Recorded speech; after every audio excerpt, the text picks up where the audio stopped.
हमने देखा है कि हमारा सामाजिक ढांचा लगातार बदल रहा है, रिश्तों में बदलाव होते हमने जो रिश्ते हैं वो बहुत सेंसिटिव होते जा रहे हैं और घरेलू हिंसा के केसेस या डिवोर्स के केसेस बीते 10 से 15 सालों में बहुत बड़े, ऑन एन एवरेज में अगर कहूं तो 70 से 80 केसेस देखने को मिलते हैं।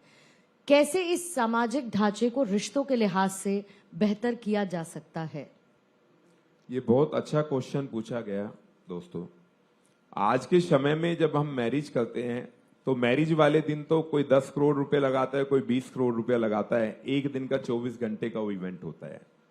पोस्ट इवेंट यदि हम लाइफ की बात करते हैं तो आज पार्टनर्स में आपस में ईगो लेवल इतना ज्यादा बढ़ गया है कि उनकी छोटी छोटी बातों पे आर्ग्यूमेंट शुरू होती हैं और वो धीरे धीरे कोर्ट तक पहुंच जाती हैं।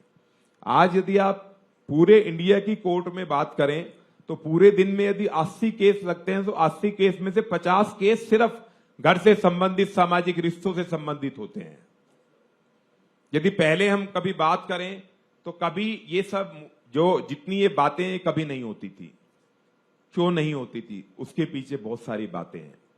आज यदि हम रिश्तों की बात करते हैं तो रिश्ते हम कहीं ना किसी के थ्रू कर लेते हैं।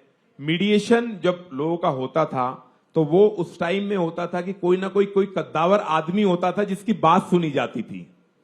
यदि यहां पर मेरे बहुत सारे मित्र बैठे हैं, वो सब लोग, जिसमें से एक एग्जाम्पल कमल शर्मा जी बैठे हुए हैं यहाँ, मनोज सिंघल जी यहां पर बैठे हुए हैं, इन्होंने ना जाने कितनी शादियों को मीडिएट किया है।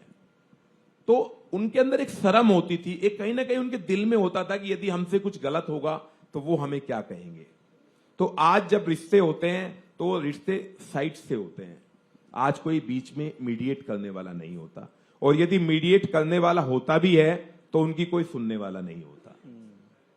तो मैं ये भारत 24 के माध्यम से कहना चाहता हूं कि जब भी हम पुण्यसूत्र बंधन में बंधने की बात करें, उसमें कोई ना कोई मीडिएटर ऐसा हो जिसकी एक स्ट्रोंग भूमिका हो समाज के प्रति। समाज भी सुने और हम सब लोग भी उनकी बातों को सुने।